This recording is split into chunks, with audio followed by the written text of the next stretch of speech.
Hi, it's Gadget UK here again. Something absolutely amazing from last Christmas. I am so embarrassed. And you know, it's like I've had time to think about this, well, all year. It's been on my mind every bleeding month. And every month I've said, gotta do that video next, gotta do that video next, gotta do that video next. I haven't even opened this. It has not been opened since I got this. This came from Kavanoz, an amazing guy. Absolutely amazing. I can't believe this is a donation because it's a lot of money. These are very expensive. It was purchased, I think, on Amazon, and through his contact with sparxUK. You know, Kavanoz and Barry have been working closely on Amiga things. Kavanoz got Sparx to order this, I think, and then it came directly to me from Amazon as a surprise last Christmas. But the thing is, and I shouldn't say but there's no but, this is amazing, absolutely incredible. What an amazing guy, what an amazing donation, what an amazing product. The point being here is, around that time, I've had loads of other stuff before that still haven't appeared on my channel, that people have sent me, that I haven't had a chance to show, that I haven't had a chance to unbox, etc, etc. So there's been, you know, I mean, I'm not talking masses of things, but there is, in terms of with the normal repair schedule, trying to squeeze things in. It's near impossible trying to find time, that's the problem. So Chris Edwards sent me a 286 card last Christmas. I've been using that card on and off for different videos for most of this year, the entire year, yeah, and this was like the next thing behind it. So it's took me all year to get to this point. I haven't got the 286 part 2 up yet. Since then, there's been loads of other things that have been on the bench that still haven't appeared on my channel, that were filmed 6 to 12 months ago. And prior to that stuff, you know, 12 months ago, I have stuff from the last 4 years that I haven't had a chance to edit yet. I've run out of disk space on my hard drive. There's all sorts of complications that mean that when something like this came in last Christmas, which absolutely blew me away, it brought me to tears this last Christmas, that I haven't had a chance to even show it. You might find that hard to believe, but I've had too much stuff on the bench, too much stuff on the floor. So anyway, this is incredible. So I've got the manual here.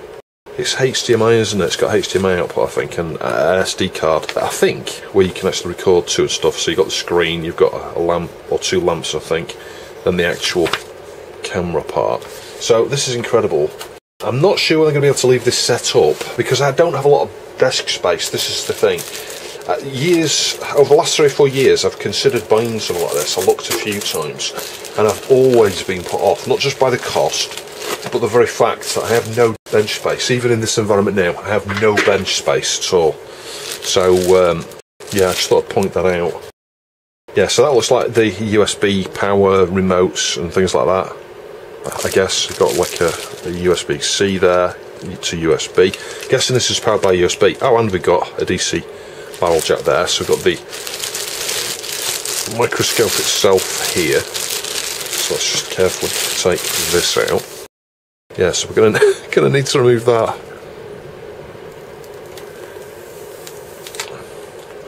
Doesn't that look nice? Yeah, and then obviously your camera is there. Let's just put that on the table somewhere. Ah, so it comes with a power supply here. That's good. Some little screws and springs, and you know, an Allen key there. And then we've got something under here as well. Let's just pull that out of the way. Yeah, so this is the base, look, with the, what I presume are 2 lights. So let's carefully take that out. And we've got HDMI cable here as well.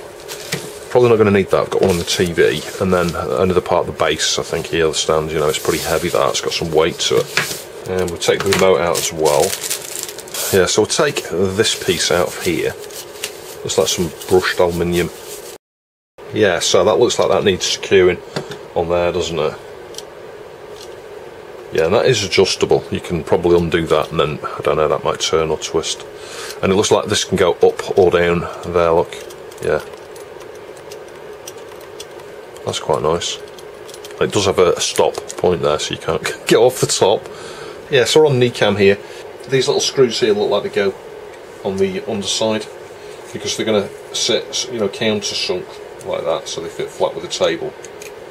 The other screws are quite long ones, and I think they go with the 2 springs, so yeah, that's nice and flat now. Yeah, so that's that.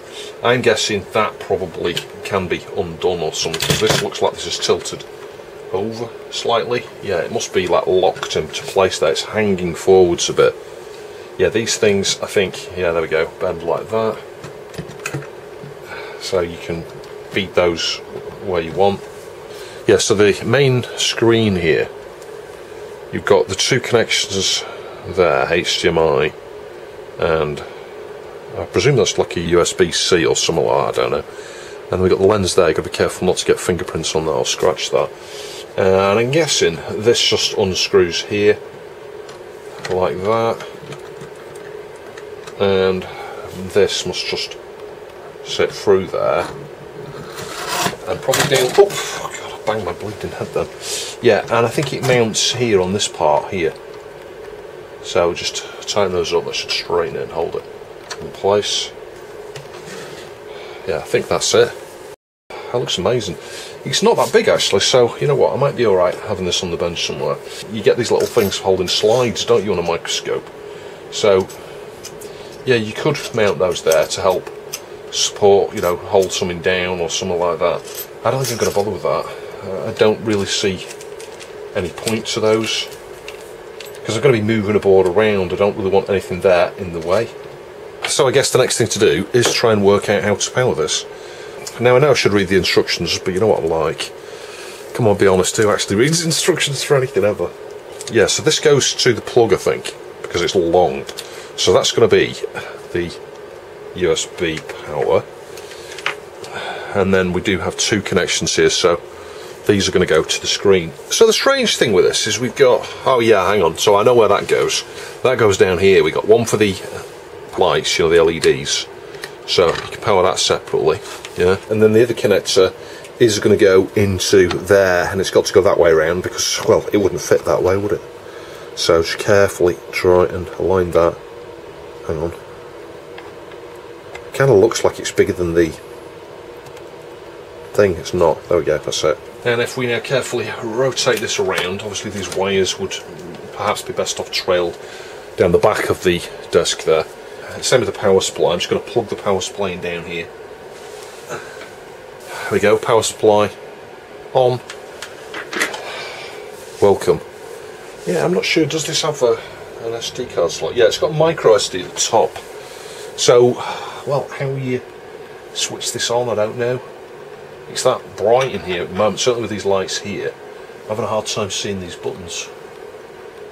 It's standby, is it? Strange though, isn't it, how? Why have we got nothing coming out?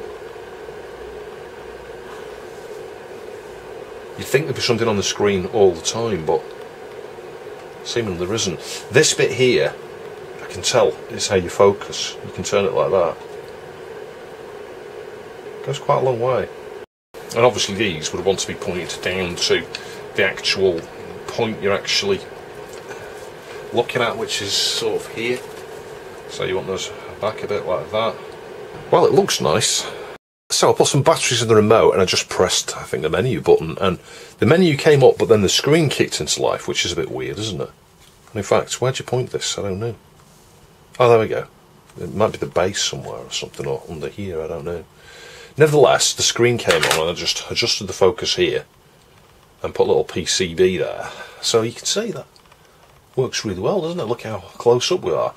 But that's my first issue here, is we are so close to it. I don't want to be that close to it. Why am I so close to it? I don't know. Because the thing is that the microscope can go down like that, or we can get nearer and nearer. We don't want to do that. So we can't go any higher up. I think that might be a bit of a problem with certain sized boards.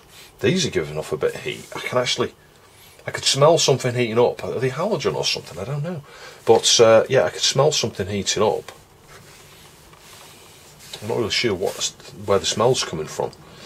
So, I mean, it's incredible, isn't it, being able to get that close? But is that too close? I think it is. Well, you know, when you can see the single pads like that, it's great for soldering one component. Yeah, I mean, just to give you a bit of perspective, that lemon nailers is an absolutely tiny IC, and on here we can see it really clearly. I mean, crystal clear. Absolutely crystal clear. It's incredible how good that is. I think for me though, it might be a bit more useful if it was just slightly further back. And I think that's the problem. I think we're at the limit. The only thing I can think of doing is undoing this screen, you know, the two things that hold that, and see if we can somehow raise it. I mean, you could do, but then you screwing in onto the part that actually does the rotate. So I don't think you can, actually. If you raise it too high, the part that turns here is the part you will end up screwing the screws into, and then it won't adjust. I'm really impressed with that. So what does this do? Is this... that's brightness. Yeah, so this controls the brightness of the lighting. Not sure what that button does, switch it off. Yeah, that's incredible. Absolutely incredible. And testing the HDMI output here, it works fine, look. It doesn't look amazing on a larger screen like that. It's like, the detail is phenomenal. If I just put the tool on there, look at that, that's my pointy tool. Look how small, well, big the point is on that screen. It's incredible. Yeah, there's a bit of a delay if I go sort of right. Yeah, I would say 250 milliseconds update time on that, maybe 100. I don't know. There's definitely a delay though. It's like if I go wobble, wobble, wobble, wobble. If I just wobble like this, then I'll say stop, stop, stop, stop, stop. I don't know. There's a tenth of a second in it easily, maybe a bit more. So yeah, it takes some adjustment just to realise you've got to go a bit slower. You know, if I try and go up these pads one at a time here. There's a hair there. Look at that. You can see all these little hairs and things. Oh, it's going to change everything on my channel, this, isn't it? Everyone's going to be like, oh my god, I can't believe how terrible that board looks after you finish solid. There's 2 capacitors on it. Yeah, so the thing with this, I would say, this would be better, wouldn't it, if this was on the back? Why is it on the top? Yeah, and obviously I've had to use an adapter here. So yeah, this kind of thick cable like this, bent at an angle with an adapter, puts a lot of strain on that HDMI connector. So you want a flexible cable, more flexible than this one here, directly in there. And coming out the top is not a good idea. It'd be better if it was out the back or out the bottom. And I probably won't use that feature, to be fair, because if you compare the two, you know, I think the clarity is better here. I don't know if this is like an IPS screen or, you know, it's going to be newer than that TV. That TV is going to be like first gen LCD technology when we moved on to that sort of technology. This is newer. I wouldn't be surprised if that's IPS. It looks much clearer. Sort of putting them side by side. Granted, you could increase the brightness on that, but just look at the contrast. This is like 100% more brighter than that. And I guess one of the advantages of having it on an arm, we would be able to get further out, which means we could see more of the board. Or you could, you know, still go near it in, as 4X does on his videos there. Anyway, that's pretty clear. So yeah, I'll start by getting one of those capacitors on there. Now this is where I need a microscope to help me open the capacitors, because they're tiny. It's like on a tiny little thing like that. Yeah, so this is where it is useful to have a magnifier as well, because I'm going to need to use that side by side here just to open these. Yeah, I'm doing this on Christmas Day, by the way, so yeah, I hope you all had a good Christmas. Oh my god, it was painful opening that one capacitor there. Right, let's just lob it onto somewhere and try and get it into position. Is that C1? I think that's C1. Let's just lob it there. Yeah, look at the size of the iron tip, it's massive. So I'm going to do what I usually do, which is to use the solder to move it. And I could get some solder on the pad in advance. I'll try that perhaps with the next one. We can do these a few different ways. Now the thing is, because the lens is just above the iron here, the fumes are going to go up, aren't they? So you know what, it's going to get dirty really quick, I would assume. As well, maybe if the fan was behind it, would be alright. Now the thing is, I'm looking down at the board instead of looking at the microscope here, and you can see this is where also there's advantage in having those clips there to hold the board down. But if your board is not the right size physically, it's not going to be held in place, is it? So ultimately, how useful is this to me? I don't know. It's like with the latency there and the loss of 3D perception there on, you see, like I just can't get that in place. So that would be so much easier if I was using the little this manual magnifier here. So yeah, I don't mean to sound ungrateful, because I'm very pleased with this, and I'm sure it is going to be useful to me. The current form, you know, without an arm on it, I don't know how practical this is, really. Already I'm taking far longer to get this one capacitor on. I'd have had it on by now with the other thing. See, I'm touching a pad. Hang on, I just can't do it. Just can't do it. So I would need some sort of clamp that would hold different sizes of boards in place there. And bear in mind, we're dealing with a really small board here. If I was dealing with a motherboard now, yeah, the temptation is to look down, so I'm looking now just at the screen. Let's just try that looking at the screen. See, now I can't get, there we go, can't get the solder to reflow up, and then because of the latency and me moving it. Yeah, alright, I mean, granted, that's not too bad, but you know, I'd be tempted to just put my finger there like that, actually. Ow. So I guess, maybe, I mean, you can see that's not even straight. Maybe, I don't know, I think we've zoomed in too much. This is the problem with this, I've zoomed in too much. I need to be up here with the lens, you know, I need like a good, that much space really, yeah. In order that I can far enough out, it's just too close. So you've got to question, where is this useful? Well, maybe a phone repairs, a Nintendo Switch, because you're going to be even smaller components than this probably, I would think, from my memory of the Switch. So I've lost where that is now. You know, and I'll be honest, this is another reason why I've been putting off the opening of this. I've been very excited to do it. I'm glad I saved it till Christmas, because that's when it arrived last year. It was Christmas last year. But at the same time, I was a little bit apprehensive, because I'm thinking if I bought this myself, my review, I would feel more comfortable being honest and open about, you know, a genuine opinion. Do you see my point? When someone spent £200-ish, and that's how much something like this would have been, maybe 150 by today's prices, because it's a year later, it changes everything. It changes everything. And it doesn't sit well with me. I don't like people donating such expensive things. You know, I still haven't got over the Falcon, if I'm completely honest, and some of the other things that some of the incredible people out there have sent me in the past. But I think it's important to get a genuine opinion. I think this is amazing. I think for the money, I think it's pretty damn good. The screen is really good. The magnification is brilliant. The lighting's good. It's crystal clear. For this particular board we're doing at the moment, it's a wee bit close for my liking. Yeah. The facts, alright, we haven't fitted the clamps, but look where they are. Yeah, we'd have one spring coming out here, so we could sort of stick it there, but you know what, when you're pressing and moving and stuff, it's still going to move. I can't imagine those are going to hold it down very firmly. Could be wrong. We'll fit them and try, maybe. Yeah, anyway, let's just do that at the side. I mean, perhaps already that is better than I could have done without this, but you see, just the pressure of the iron on there is going to move. Just get onto there like that. Add a little bit of solder. So the latency is getting me now again, in that my action, you know, is delayed, if you see what I mean. So like we've got, I don't know if we've got more, yeah, we've got more solder on that side than that side. And the thing is, if I was to use this, the visibility is far superior looking through this, because I've got much further afield, you know, I can see further away, you know, I can see more of the board, the whole point, I can see the whole board there. And I've got crystal clarity. I can see better than I can on that screen, because I've got stereo, you know, stereo vision. Even though I usually actually close my left eye, like my left eye's closed now, I can see there's a blob of solder on top of that, the side where there's too much solder. So I'm just going to absorb that with, there we go, the iron. So stick it back under there now. You'll see I've removed that. And the point is, I did that adjustment there really easy. So you can see I just hang on, I'll get this on there. I removed the solder from the top of that there. So you know what, that looks a lot better.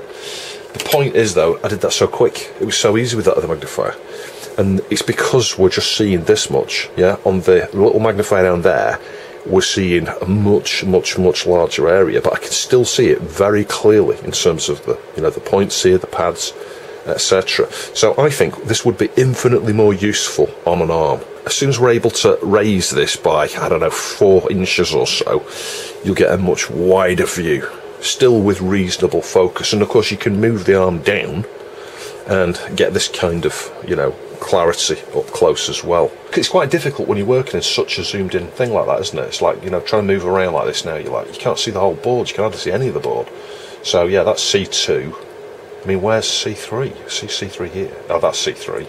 Yeah, C3 and C4, so maybe we do those next, because I think on here, yeah, C1, C3, C4. So I can fit the caps there. Let's give those a go. Again, I've got the same problem now where I'm having to look down because I can't see where the component is, and I can't see where I need to move it to.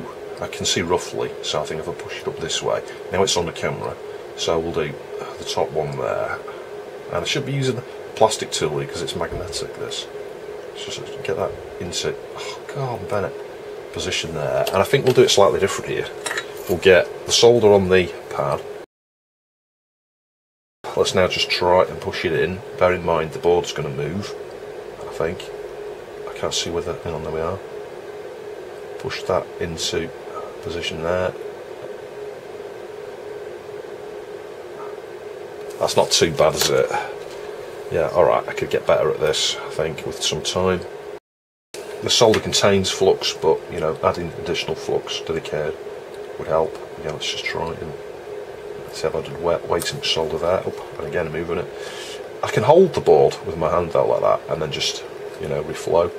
And I guess with a bit of experience and time would be easier. There we go. That's not bad, is it? Again, not bad. Well, let me show you the difference. So I've got no additional light in here. We're just going to move that down there. Yeah, so I'll try and do this in real time. I'll show you. So we get one in position there, and I'm going to now just put the magnifier over here. He's on the board, and I'm just going to come in and I'm going to get a tiny bit of solder on the pad.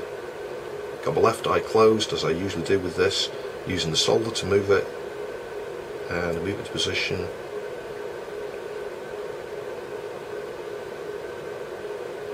And that's it, that's on. Granted, it's slightly crooked. I'll solder the other side as well. And that side's on. That's it. So, I don't know, just to me, being able to see more like that just felt infinitely easier than it is when it's on here. You can see, yeah, alright, granted, I didn't get that as quite straight as this one. When you use the magnification, you are able to get things a bit straighter. Yeah, it's more crooked there, look. But again, we got some hot air on that. It's just going to straighten up easily anyway.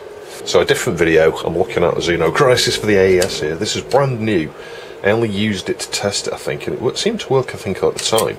Now it doesn't. Now I've got these lines, and you'll see that in another video. But the bottom line is, I'm trying to show you here that you can see that side of that expansion flash chip there. Yeah. You want to see the other side? You can't. This is the thing, you can't. This stupid stand, the way this is designed, you can only deal with tiny little boards here.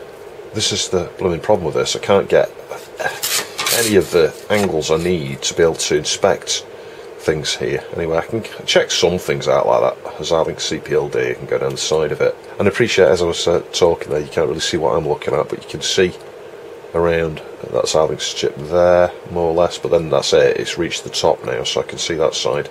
But I can't push the board any further that way. So yeah, when you're dealing with big boards, this microscope with its default little clips there is nigh on useless, really. Yeah, you can see those pretty well. I don't know. I'm clutching at straws by looking at the solder points on this because, well, it's a really well built board, and I can't imagine it's going to be a bad solder point, really. See a particle of dust there between two pins. Yeah, the solder points look alright. I think this is going to be a bad flash ROM or something. I don't know.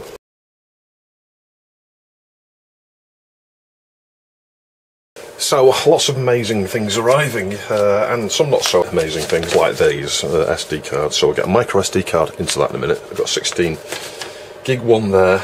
Yeah, I've just been messing around with the Xeno Crisis AES card, so that's on the bench there. Got some Sims here, look, best Christmas card ever. From one of the guys in Discord. There'll be a separate video on that. But this came from Forex Phil. I think his name's Phil, I'm sure it is. Yeah, so I've got a covering letter here. Well, hi Chris, hope this package finds you well. Here's the 3D printed microscope mount for the Andonstar AD407/AD409. Must be the same mount and stuff there. Microscope and spacer for the Mic 144 LED microscope ring. I've got that. Thanks to him, I ordered that. I fit the mount with a larger thumb screw, as the smaller one is just a little small for my giant man hands. I've included the small thumb screw if you'd like to use that one. I've also thrown in an extra nut just in case you lose the captive one in the mount, that's great. I've also included a prototype V2 of the microscope mount. As you can see, the way it grips the microscope is now internal to the mount. That's absolutely incredible. So yeah, I'll just let you have a read of that. It should give the microscope more freedom to move. It's fully functional and works well, but I think it still needs some work. I need to beef it up a little, especially around the mic arms. Just about the spacer for the mic 209. If you look at the bottom of the microscope, you'll see a circular indent below the ring. This is where the 3 captive screws of the mic 209 tighten to the microscope.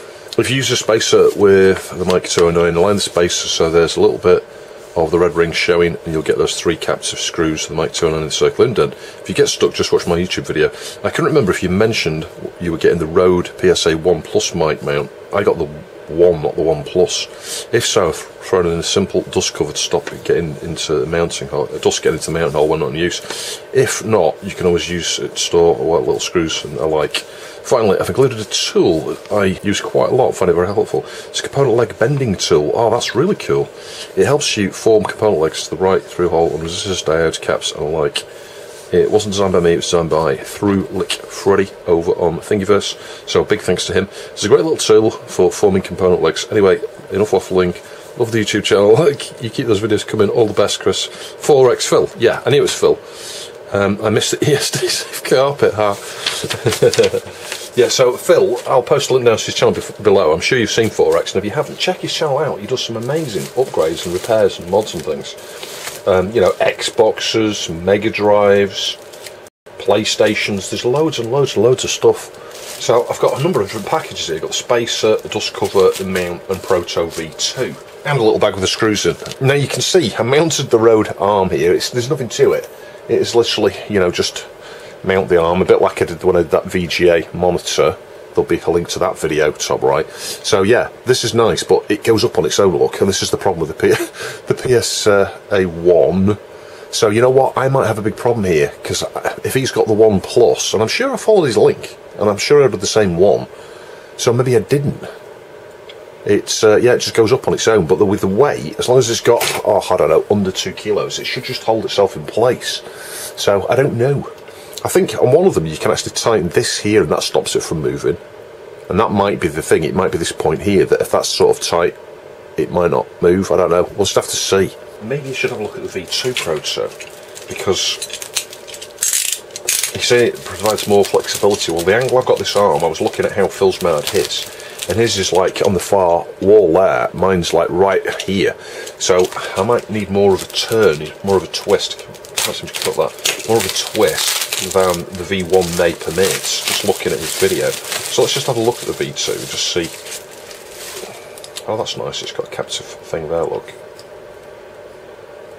Yeah, so that's how it mounts, isn't it? And you tighten that up and it pushes this out, yeah, and it grips the microscope that way. Which way do you turn this? Oh, it's, yeah, the thread is within here, I think. Is it? Or it might be, oh, it's within the captive nuts there. Yeah, get it right, Chris. So actually, I'm going to go with this. Let's go with the V2. Let me be the guinea pig. This looks like this is threaded here for the microscope. So let me get the microscope. And then this is going to go through here. I think. Look at that. Wow, that's precision engineered. It's got that perfect. That is spot on. And then here, we tighten this up, I think. Yeah, I'm going to go with this. This is going to give me a lot more freedom, I think. So we might need to just adjust this thing here a bit. There we go. Yeah, it's kind of pushing it forward a little bit. I don't know if you can see that as I tighten that. It's kind of tilting it that way just because of the pressure here, maybe.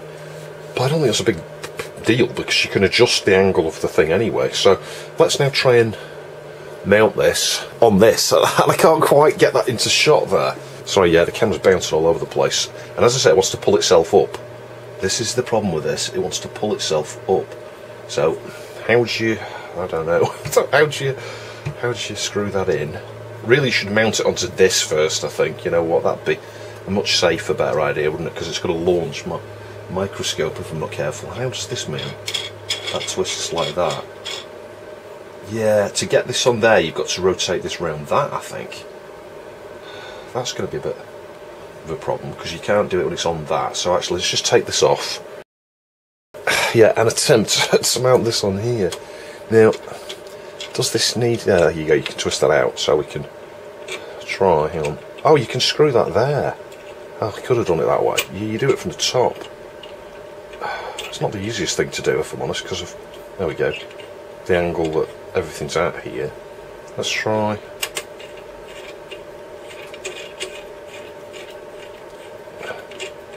And of course we can move, hang on, that bit a bit higher maybe, and then further in, just to make sure we've got more of a thread. I can feel it out the bottom now, so you know what, that's pretty darn good. Yeah, and we can tighten this here. The nice thing with these is this piece here stays level, so as you move it down, it's like a gimbal. It holds it totally flat. Yeah, this always stays level, which is exactly what you want really with something like this. So let's now get that back through there, see if it holds its weight. Is it going to... Oh, it is doing. It's not shooting up, look. Oh wow, that's brilliant. That is just incredible. And this is the thing with this. This is why Phil has created this. I'll show you the V1 thing in a minute. This now gives me so much more freedom, because look, I can have it like that. The arm being on this corner here, the desk key nearest me, means in theory, I think, look, I can go right back here and still have it facing me. Yeah, and got loads of freedom on that. So yeah, so the screen is now sort of locked to the plastic part that Phil's produced. So there's a few adjustments I need here, obviously, because it's tilting that way. So I need to undo the thing on that. Hang on, if I can, those two are tight. Yeah, and then I need to level it off somewhat. Oh, it's not that easy. Maybe I should put it down on the table. That's probably the easiest thing. Put it flat. Let's put it on the bubble wrap. Put it flat on there, like that, maybe, and then tighten those little silver things. Hang on, it's easy as undone. You need like 5 arms to do this. Yeah, that's fairly level now, I think. It might be slightly out, but that's not too bad. And then I guess the other thing is when it twists like this, it looks like the thread's moving. Is it? Is the thread moving? What I'm trying to get at here is when you turn this here, is it moving inside the thread there? I think it is. See what I mean? It's like we're threading or unthreading it, rather than this bit here pivoting.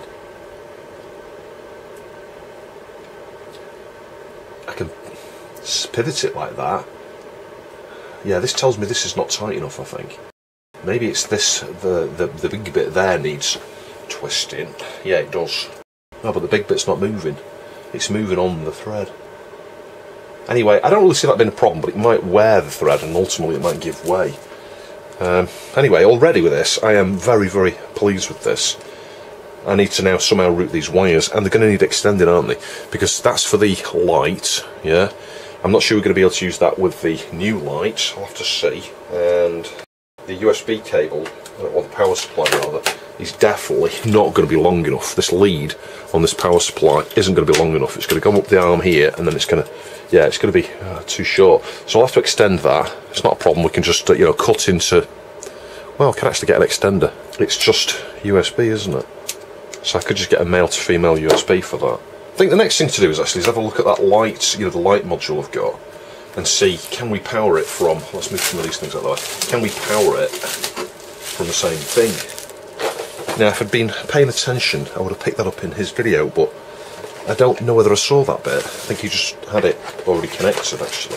That might have been a previous video. So this is the one that Phil recommended, this LED lamp thing here, again from Amazon. And he's created, you know, a thing for here to mount it in there, and to actually that way up, and to reflect the light optimally. So you don't need to tighten these things up onto there. So, and this comes with its own power supply. Yeah, so here we go. This is going to be the challenge, isn't it? We've got 2 power supplies now. Let's have a look at the voltage on that. 12 volts, 1 amp. 5 volts, 2 amp. So, are we going to need 2 power supplies here? I think we are. And you can see from the top there, but I'm not going to show you that side just yet. Wow, I can see the silhouette on the screen here. Look at that. So yeah, that's going to be more than adequate, I think. The alternative is to cannibalise this thing somehow and have these things coming off, but there's a little adjustment on this as well. Actually, the brightness, look. Wow, that does go bright. That goes super bright. That's incredible.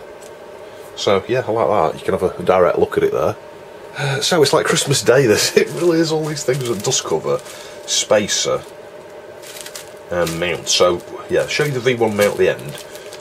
I don't need that thumb screw nut just yet, it's the small one. Let's go with the spacer. And again, this is just incredible.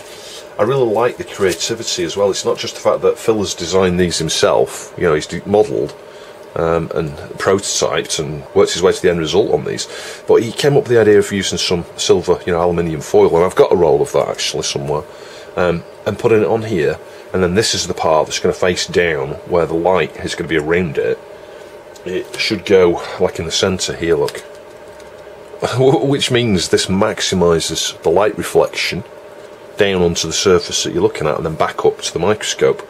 So it's just incredible. So he's got 3 holes here, so these are the 3 holes he was talking about. So I think we can unscrew that. Let's just see if we can get that one to lock in place. Yeah, we can. That's the thing, that's the way I would do it. Just screw one in and then you're in the right place, and then you can see from the inside actually. I can see here with this one. So like, that one's in the right place. You need it to be flush here when you're screwing, because otherwise, there we go, that's flush. Otherwise you won't get the microscope in there. There we go, that's that. And the last one. That's just touching my finger there. I love it. 4X, I love it. He's done such a good job, hasn't he? And you can see what I mean, that's going to reflect the light really nicely, isn't it? The guy's incredible. He really is. So this is what I'm not sure about now. Where do you actually hang it here? Well, I mean, that's on there, but you see I've made it crooked now. I'm going to bend it up a bit somewhat. There we are. So let's try and put something under there like that. Yeah, and then we can adjust. Yeah, this is where I need to tighten the tension up on certain things here, because I can't... Oh wow, look at that. That is incredible. You can go quite a long way out, you can go like right up here, I think, if I just get this nice and straight. So you can see how high up we are there now. And this is the amazing thing with this, the adjustment. If we adjust it that, look at that. So we're looking at the print on that card. It's a kangaroo. Let's just move over this way a bit. There we go. Let's try and change the focus slightly. Isn't that amazing? That is incredible. And of course you could go right down. I've zoomed right in on that. You can see the individual detail on the print there. And yes, I've got this problem. Look, knock the bench. This is why Phil mounted his arm on the wall. Yeah, it's definitely infinitely more usable to me like that. I mean, look how high that is though. I mean, I've got tons of clearance underneath here. I can get the entire body under there. I can actually sit on the table with that over me probably. But that is, for me, infinitely more usable. Because I can, get the tools and things. Right, I'm looking up quite high here to see it, but you can reach it to the screen. You don't necessarily need to be looking at it. And bear in mind, my screen is behind where it is. But that is just so much more useful. Being able to see a larger area like that. Certainly when you're looking for faults and things, when you zoomed right up like we were before with its default base, then it's great for things like mobile phones. Maybe Nintendo switchboards, but then again you've got very little space to get the PCB on there because of the light stand at the back. With this, you've just got, it's just perfect. It's perfect. I would suggest the guys at Andonstar, you want to try and do a deal with RØDE or some similar arm like that and mount something like that with it. Yeah, increase the price, have an extra package, an option or something where you take 4X's designs, you pay him some money in royalties or something for each one that you sell. And just package this all together. You're going to sell an awful lot more of these cameras like this. It's so much more useful. Well, that's saying 2 hours 39. So let's have a look at the menu. I'm not really cleared up as to where you point the remote. Oh, it's down at the bottom. Yeah, it's down at the bottom. So we've got FHDP60. Let's just leave it on that. Exposure, record audio. So you can record audio as well. So you've got contrast colour. How do you manage the things on the SD card? I don't know. This is where reading the manual may help. Let's just press the record button, maybe. Menu. Let's get out of the menu. Press record. You see, I think that took a photo, didn't it? Yeah, that's the photo button. That red button there is the photo button. And of course the brightness and contrast aren't going to work if you're using a separate power supply for the light, like I am, which is currently switched off. Actually, switch that back on. Yeah, so when you press the mode button, that's the photo we took, isn't it? We can actually see that photo, and we've got the resolution there, 4032 by 3024. It's like 4:3 aspect ratio, isn't it? I wonder if we can get a firmware update for this. You must be able to, because it's got a version thing down there, look. Anyway, that's the version of mine. Might be worth checking yours to see if you've got a newer one. Frequency 50 Hz. Yeah, I'll stick with that. Yeah, 50 and 60 Hz. 60 Hz is not going to be better here. It's not like it's a system, you know, playing a game or something and want 60 frames per second. It's like to do with lighting and stuff and all that. If I set that to 60 and my lighting's all at 50, I might start getting some weird stuff going on. Honest to God. It's like, I don't get with this button. These buttons on this remote are crap. Yeah, so I don't know how you start recording. I don't know how you start recording. Oh, there's buttons on the front of us, isn't there? Plus, that puts that cross there. That 50, 60 Hz thing. Yeah, I'm not doing that. Yeah, that's to do with your exposure, I think, isn't it? Put it back to 0. And then you've got, yeah, zoom in and zoom out. Oh, I like that. Oh, that's incredible. Look how close we're getting there now. I mean, bear in mind that's digital magnification on top of the analog magnification you've already got. But you can certainly get close like that. Bear in mind we could go a lot closer. We could get right down there. Let's do that. Let's just bring this right down. Yeah, there's two separate buttons. There's zoom in, zoom out, so, or vice versa. So we can zoom back out again. Doesn't tell you what, oh it does, I was going to say it doesn't tell you how zoomed in you are, it does. So that's back to 1, I think if we go forward, yeah, 1.1, that's 1. Hang on, it stopped recording on its own. What, I didn't press anything then? What the? Ah, there we go, right, it's the OK button. Oh, that's it. You want to record? It's OK. It's not record, it's OK. Yeah, that's it, stop it, I think. Hang on. There we go. So anyway, I'll go and check out those on the PC now to see how that looks. But yeah, I'm very pleased. He's done an amazing job with these attachments here, you know, the fittings for this. It's just incredible. And whilst using this microscope, actually reminded me of a conversation I had actually at an eye clinic. My wife basically lost her vision almost entirely through the period of COVID. Vision deteriorated so much that she could literally not see. I'm talking like not being able to see something a few inches in front of you and not being able to see something more than a few feet away from you. And it was completely unfixable. The NHS could offer nothing, not even contact lenses or glasses, because she was having the problem with both short distance and long distance. And we found the clinic that you saw advertised at the beginning of this video, which I've done completely free of charge. We had to pay a lot of money to get my wife's eyes fixed. The point is, despite the high cost, despite the fact I'm still paying for this now, and will be doing for a period of time yet to come, the amazing life-changing operation that Deepak was able to offer my wife means that for the first time since she was 18, she's able to see. And she can actually see better than I think I could see when I was 18. This guy, Deepak, is unbelievably talented. So we did get talking about my channel and stuff, and yeah, I did mention that I would mention him, because we got talking about microscopes. This is the thing. The microscopes they have there, you know, like 20, 30 grand or more, you know, very expensive pieces of equipment. Yeah, so what I would say is obviously take care of your eyes, protect them from lasers and bright lights, UV, etc. And if, like my wife, you're unfortunate enough to have very bad vision in one or both of your eyes, do consider a clinic-like viewpoint. Just looking at a picture of Deepak there that you just saw, look how cracked my screen is here. This is a screen protector. Look at all the scratches on it. It's incredible what magnification shows you. Now here's a really exciting one for me. Look how dirty this board is. That's not what's exciting though. The thing that's exciting is this board is a nightmare, an absolute nightmare. It's manufactured by Toshiba, and I'm trying to find where the tool is I'm pointing at here now. Somewhere there, there. Look at that via there, see it's green. So yeah, you can see lots of fluff and dust and hair and all sorts on this. So it's going to need to go through the ultrasonic at some point, but I started working on this. Look at that. The amount of hair around there is unbelievable. Look at some of those green points there.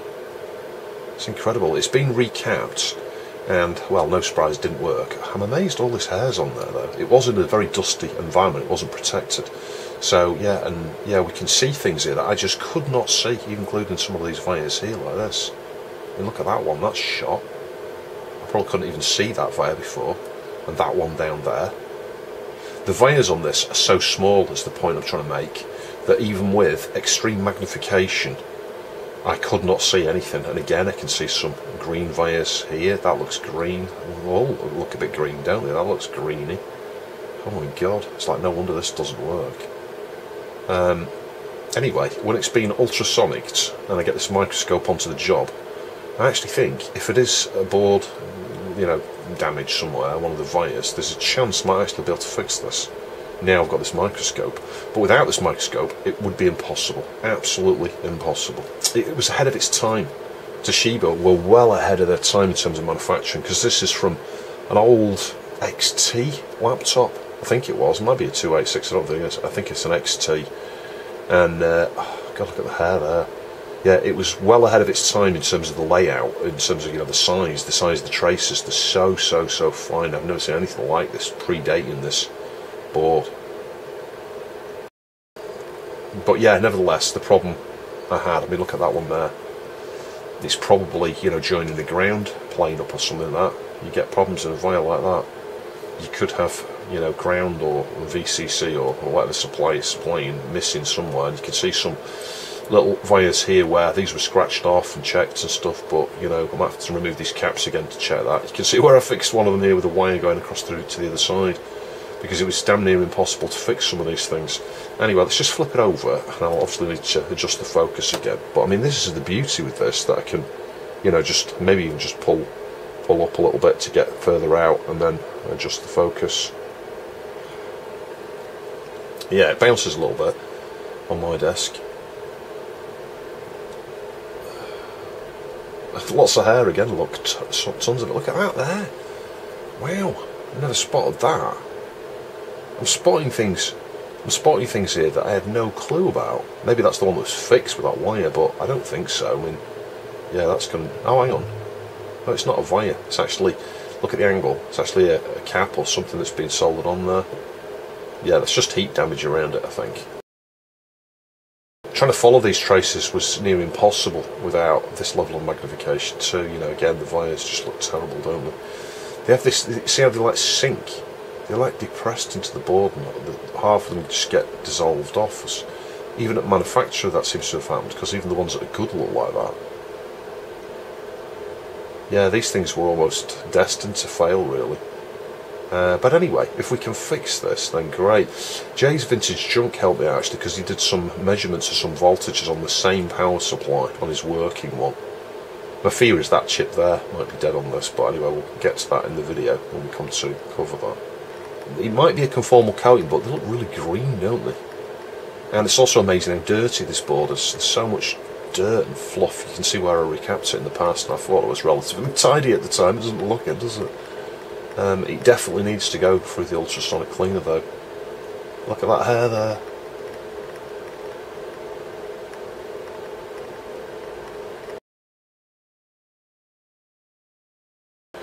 Look at all the hair. The contaminant, look at that. Oh my god. Yeah, it's going to go through the ultrasonic before I do anything on this, I think, but lots of things need reflowing for sure. I'm sure we're going to have some trace damage. You know, it's things like this here. This fine trace, you know, you can't tell without magnification like this whether that's even damaged. And once we've cleaned it up, then we might be able to see, I might be able to measure with the multimeter this way. Trying to do that just by eye, even using my Mr. Magnifier thing, you know, the plastic magnifier that gives really good level of magnification, it's impossible to try and measure that trace and measure around here, maybe remove that with hot air, see is there a wire underneath, does it make it all the way, etc. They've got strange appearance, something that look really glossy. I don't think that is corrosion. I think that's a conformal coating that's on almost every one of them. So when you look at these and you think all the wires are green, I don't think they are. And that complicates matters when you're trying to test and resolve problems on this. You know, they're kind of filled with something, most of them. Look at that. Oh, good God.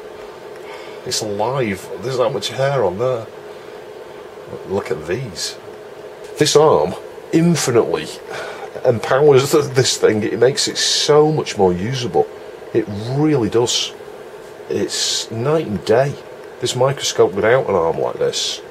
Yeah, you can fix things like iPhones and things, but you're zoomed into a really focused area.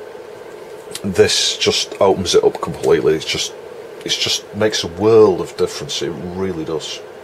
So about a week later, you can see I routed the cables down here. So yeah, a little bit bulgy here, and I've used some cable ties just to hold them on at various points. But they come all the way down here. I've got the original power connector there, just, you know, held in place with one of the original RØDE clips.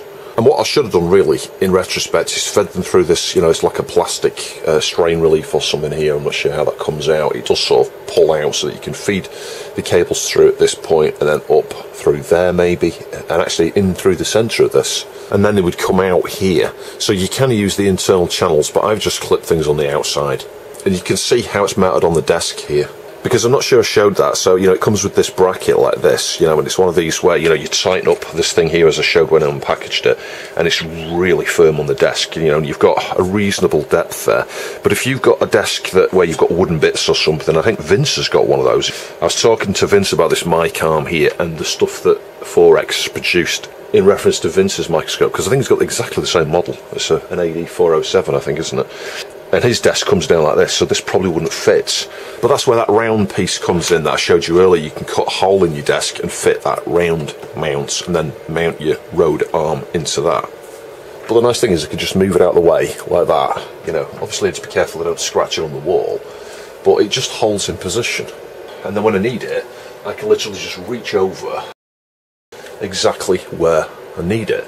So it is absolutely invaluable. It really is. And this RØDE arm does such a good job of keeping it level. I mean, I may have just got this slightly twisted here, there we go, like that. So some fine adjustment may be needed just to get it exactly how you want it. But yeah, I'm very, very, very pleased with it. 4X has done an incredible job. But also Kavanoz, I just can't thank Kavanoz enough for sending that microscope. It's just absolutely incredible. It really is. It's just going to change my channel completely. The types of things I'm going to be able to do and show and share, because, and I haven't pointed it out, but I'll do that now. SD card in there. I bought a cheap 16 gig SD card. There's a job lot of SD cards actually, and I've got that in there, and it does record, but tapping the table you can see there's some issues there. So that's where it's probably a better idea to use the bracket that Phil made that goes on the wall, because if it's mounted on the wall you're not going to suffer from those sorts of issues. It isn't really a big deal for me though, it really isn't. But the main thing is being able to focus on, you know, a larger area like that. You know, you can see a dip socket in entirety there. There's no way you'd be able to do that with that little default stand that it came with. Yeah, and you can see how hairy that is as well. It just shows how hairy everything is on my channel. If I just bring the remote in and let's just press the OK. Remember, that's the record, I think. I'm only got to point it at the thing. There we go, starts recording. So yeah, you press OK, and then I think you press OK again to stop. I'll show you the actual capture of this now, just so you can see it. We'll have a move around a bit, and then you can actually have a look at the capture that this provides. Again, hairs and flux and all sorts on this. I thought this was clean. How wrong was I? The jumpers there, the odd hair. Yeah, it's incredible, absolutely incredible. Yeah, so massive thanks to Kavanoz. I cannot thank you enough. I'm so sorry it's taken me all year, a whole 12 months to get around to actually taking this out of the box. And I'm not just saying that, it's not like I took it out of the box and then, you know, did something with it. I haven't. I did not take it out of the box. I looked at the side of the box, went and realised what it was brought to tears, and yeah, I thought I really need to get this on, you know, on with this straight away. And then because of things I needed to get out of the way to clear floor space, shelf space, etc., it's just taken me all year. And there's a lot of things behind it, just bits and pieces that I've picked up, many things that I've picked up actually, but also some small donations and some large donations as well that have come in before and since then that are just kind of backlogged behind things. But I'm sort of getting there in terms of being able to gradually catch up with things. And of course with the mountain here, million thanks to 4X for 3D printing these parts, letting me trial this prototype V2. That's the perfect one for me here. He's done an incredible job. Please check out 4X's channel down below. He's a really clever guy, and yeah, he repairs and supports and upgrades all this stuff just like the rest of us, and he just does a really good job. So you must check his channel out. yeah, so I do hope you found that interesting. If you'd like to support the channel, please see the Ko-fi and Patreon links down below. I will catch you in the next video.